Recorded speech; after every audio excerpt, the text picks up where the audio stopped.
Welcome to The Baton, a John Williams musical journey. Join host Jeff Commings as he takes you through the career of the illustrious film composer John Williams, starting with his debut in 1959 through more than 100 films in 60 years. In this episode, we hear the music from Heartbeeps, made in 1981. And here's your host, Jeff Commings. We've discussed two of John Williams' most popular scores in the previous two episodes, The Empire Strikes Back and Raiders of the Lost Ark.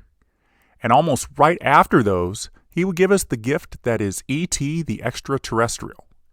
But nestled in between those landmark scores was another John Williams composition, this one for a film about two robots that fall in love. No, this was not a spin-off of the Star Wars series, but rather a very expensive flop named Heartbeeps.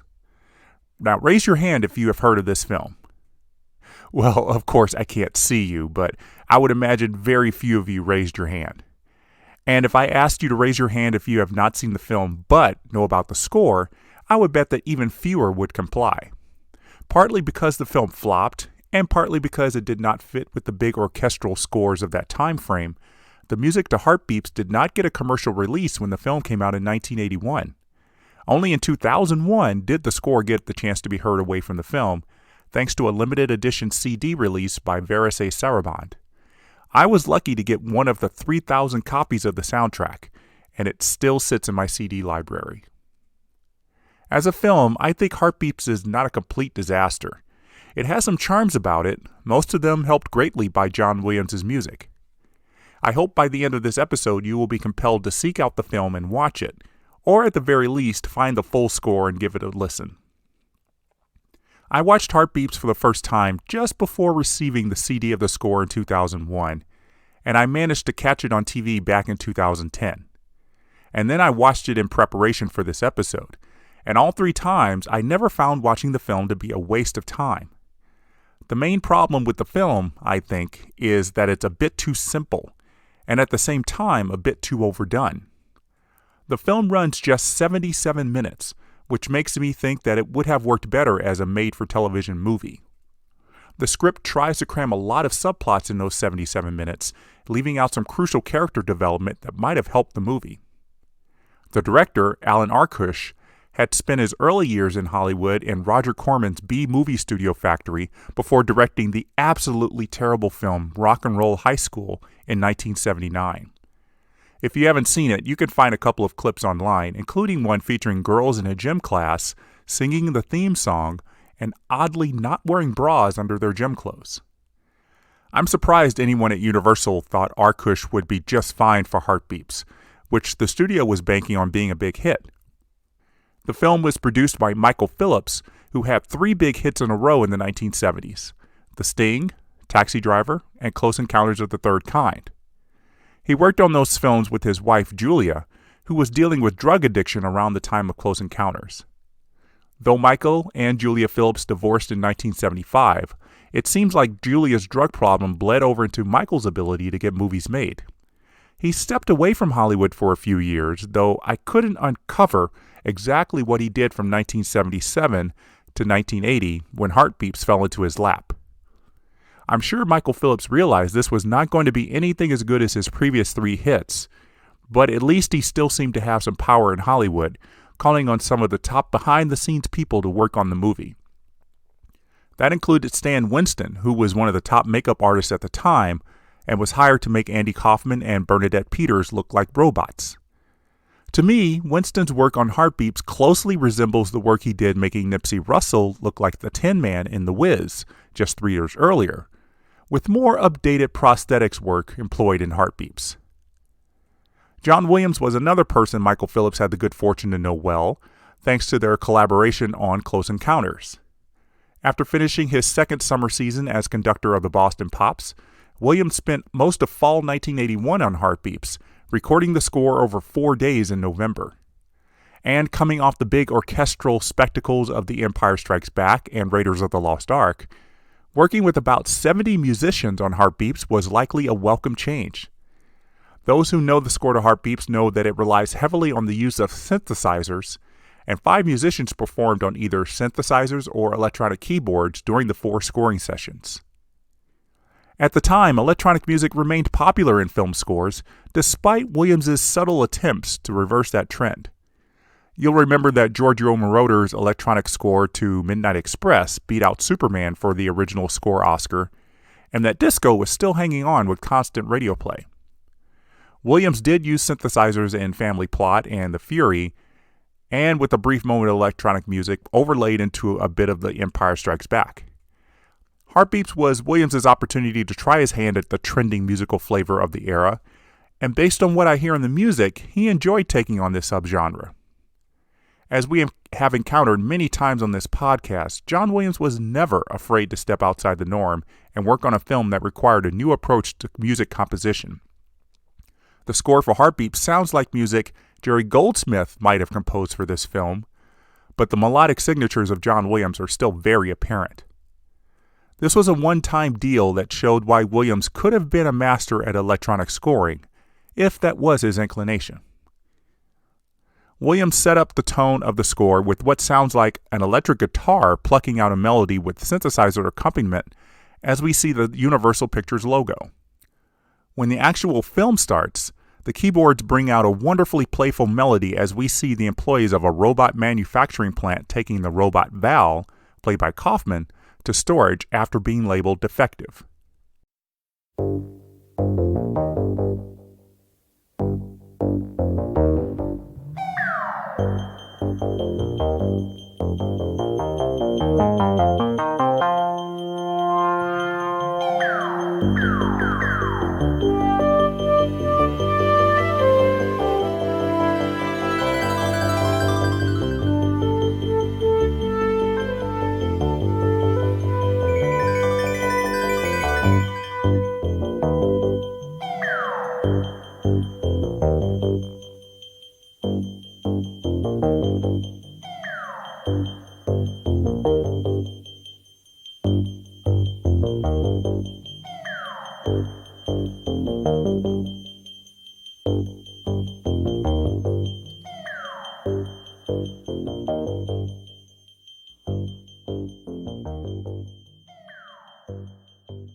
The music takes a brief break as Val is placed next to another defective robot, a female named Aqua. The melody from earlier returns as the camera does extreme close-ups on Val's eyes as he checks out Aqua's features. We get brief hints at acoustic instrumentation here as the harp plucks away, and then the strings and woodwinds slowly make their entrance.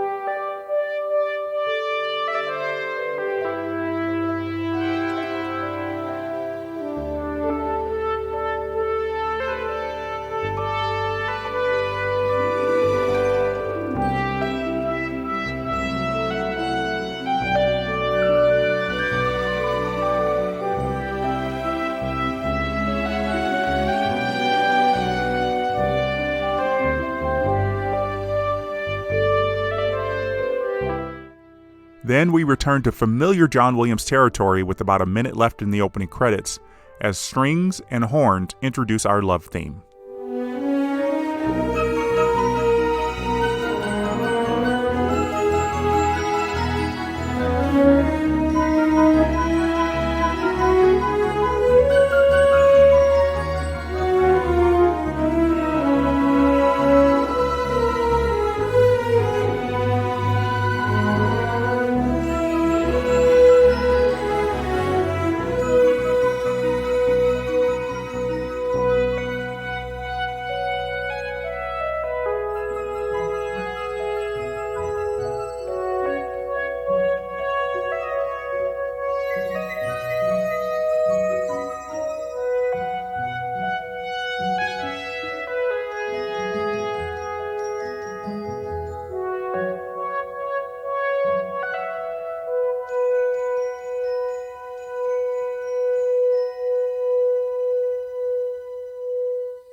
Putting that love theme into acoustic instruments was a nice touch, and hints at the humanity buried in the circuitry of these two robots. But not too long after, the synthesizers play the love theme as Val and Aqua notice a rainbow just outside the window. The rainbow is foreign to them, but they also recognize its beauty. To underscore that, Williams puts the love theme into the synthesizer. A beautiful melody that is now played to sound a little strange to our ears.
The first real action scene of the movie has Williams going wild on the synthesizers as Val attempts to drive a truck.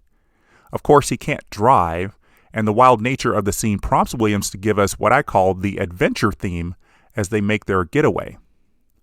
I love the flourish you hear at the beginning of this cue, which might normally have been given to flutes or clarinets.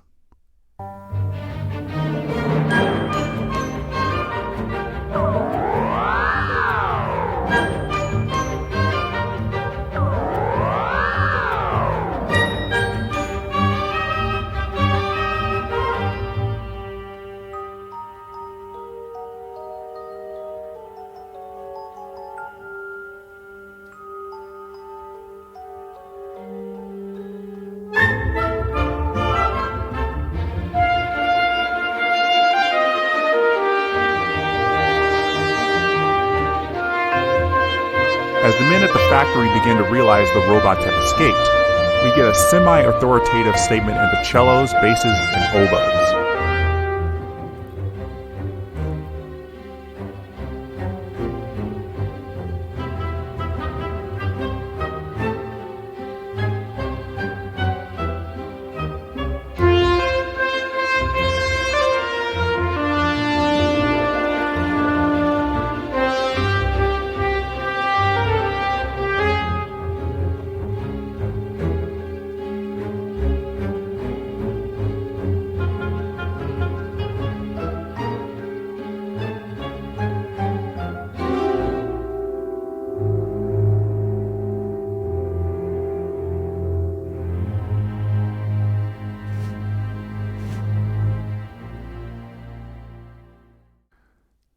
Alright, so now let's talk about Crimebuster. This is a machine on wheels that believes it's the entire police force, with guns and a flamethrower at its disposal. He is at the factory getting repairs when he's accidentally powered on and hears about the missing robots. It becomes his sworn duty to capture Val and Aqua, and we're introduced to the Crimebuster theme as he breaks out of the factory to start his mission.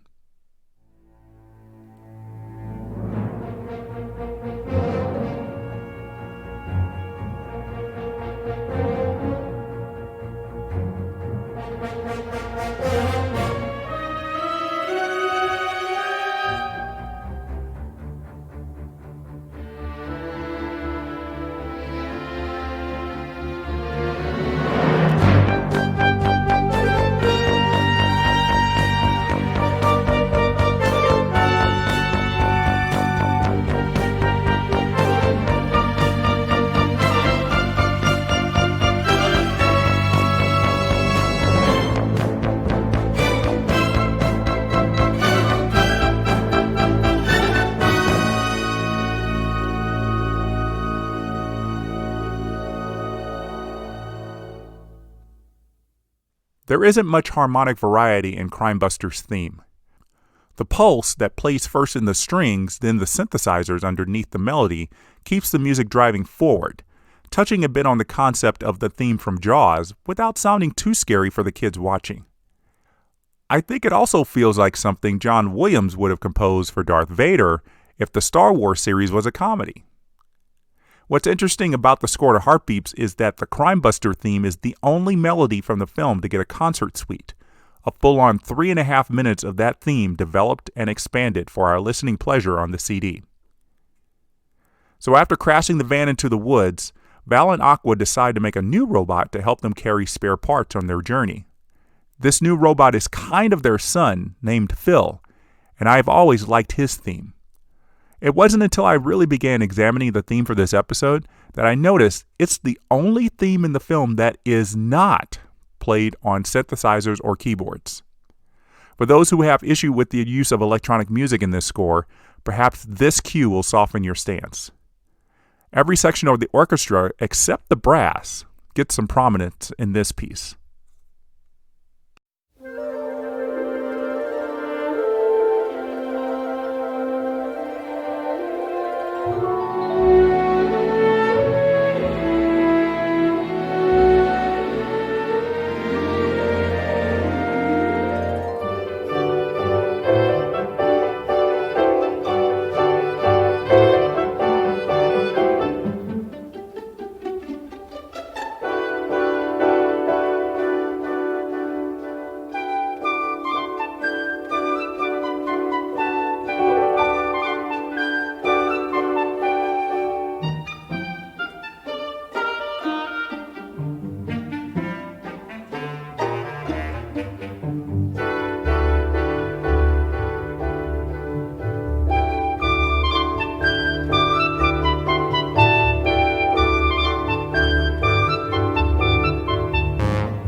I love how Williams works the theme through the orchestra sections.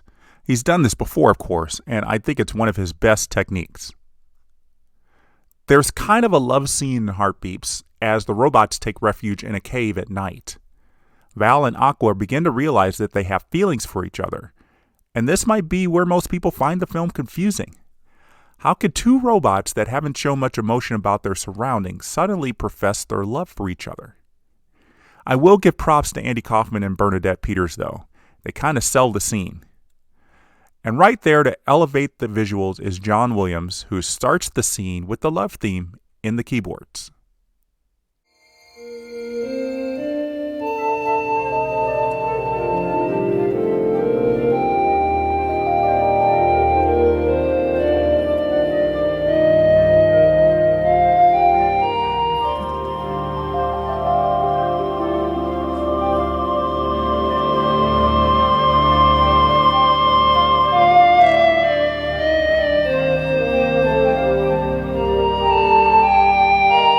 Aqua is asked to check out Val's pleasure center to see if his confession of love is caused by faulty wiring. As she does so, the two embrace, and the strings come in with a bit of a chorus.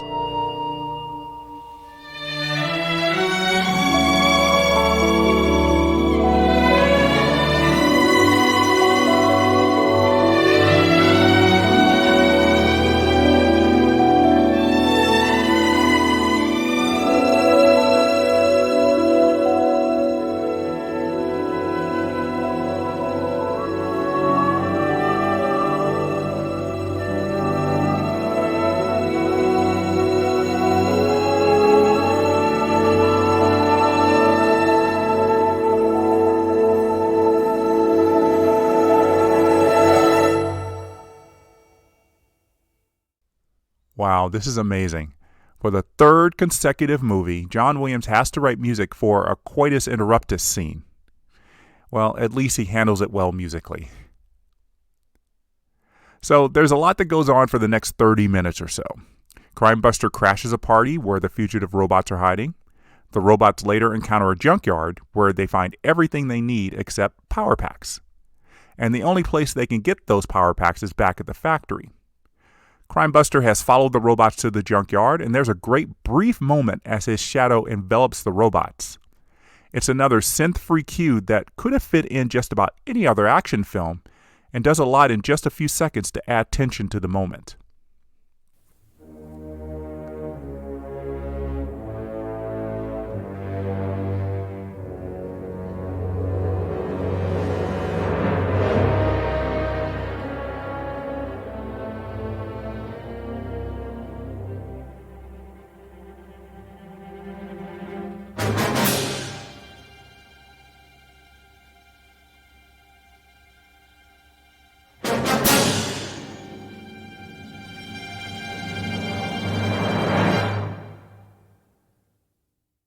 The robots begin the journey back, but Val and Aqua realize they won't make it. Catskill sacrifices his half-full power pack and gives it to Phil. Catskill has one more joke before he powers down for good.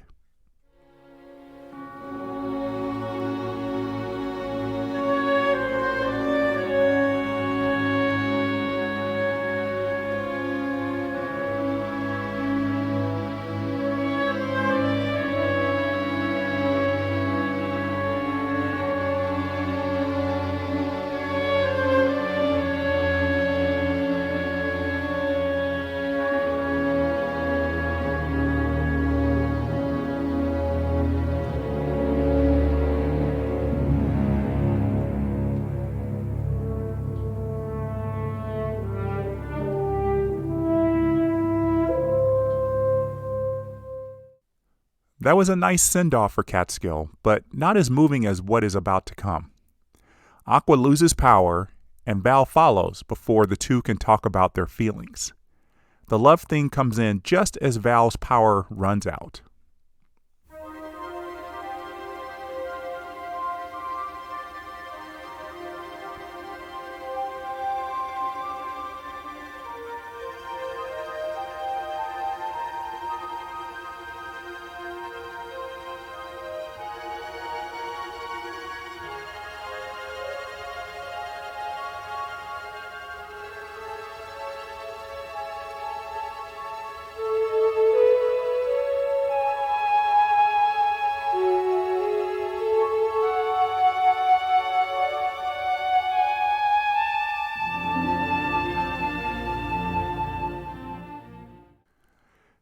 And here is where John Williams shows a great talent for coloring in the spaces of his composition. The strings come in, and they aren't there to be noticed at first. But as the music goes along, the strings play on our emotions with some sorrowful chords as the factory workers come to pick up the deactivated robots, carelessly throwing them into the truck. And when Phil turns away and rolls off into the woods, the strings play a sustained note about an octave higher than they had been playing.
It's a beautiful ending to actually a very sad scene.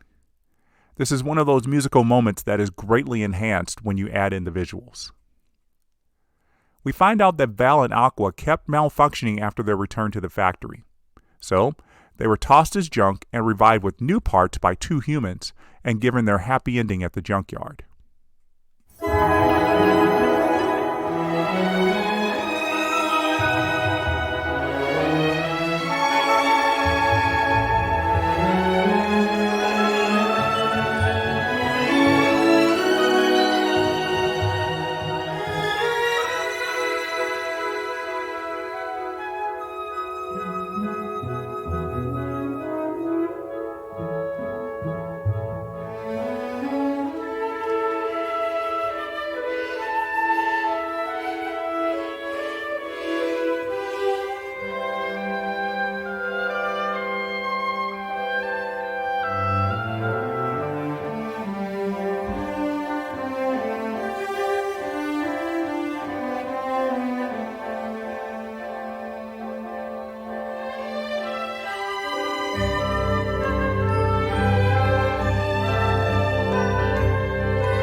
The fade-out shot after the shot of Val and Aqua tending to Phil and his new sister Sophia is beautiful and should have ended the film.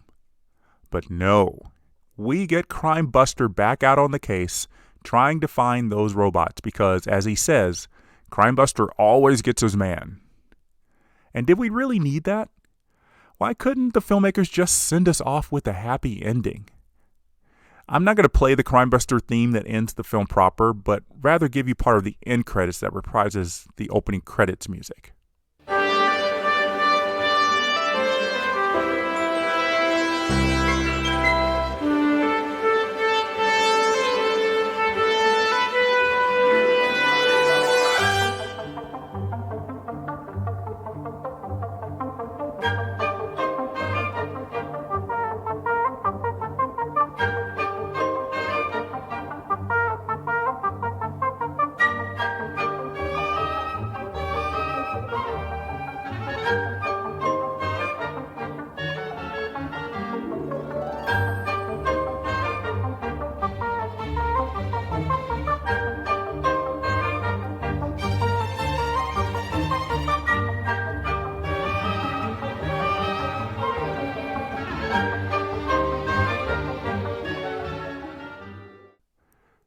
So as I said before, Heartbeeps was a big flop, earning just $2 million at the box office from a $40 million budget.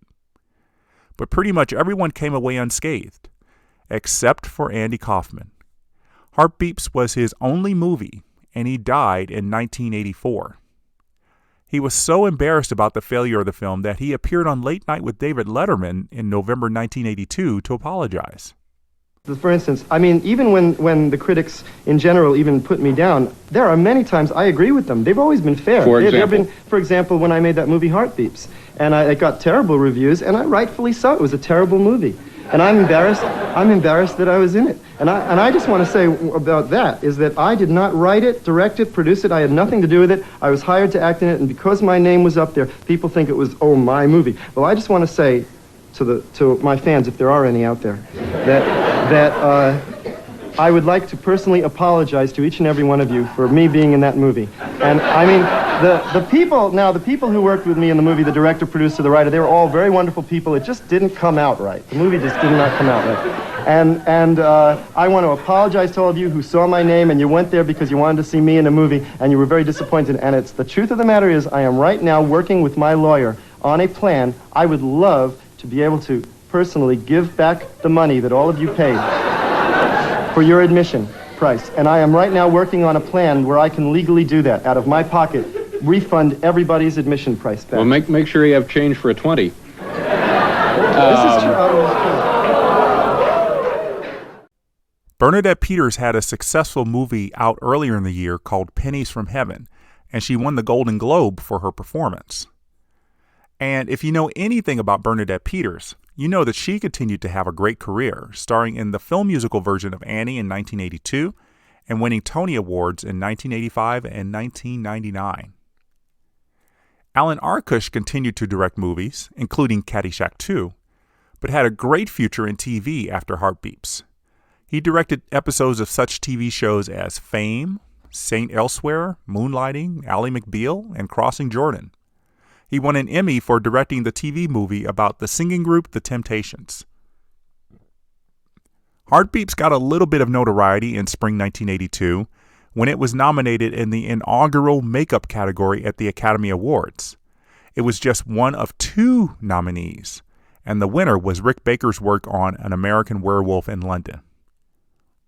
And of course, we know that John Williams did not suffer from his association with this film. It is sad that it was, for a very long time, the only score from his post-Star Wars resume that did not get a commercial release the same year as the film debut. But I sense since the CD came out, there has been a small but loyal group of devotees who give the score a positive grade. It seems like Christian Clemenson, the curator of filmtracks.com, is not one of those people. A review he wrote of Heartbeeps repeatedly trashed the use of electronics in the score. But I think that's what helps the score. The use of the synthesizers throughout reminds us that although the main characters are seeking some sort of human-like existence, they are still machines on the inside.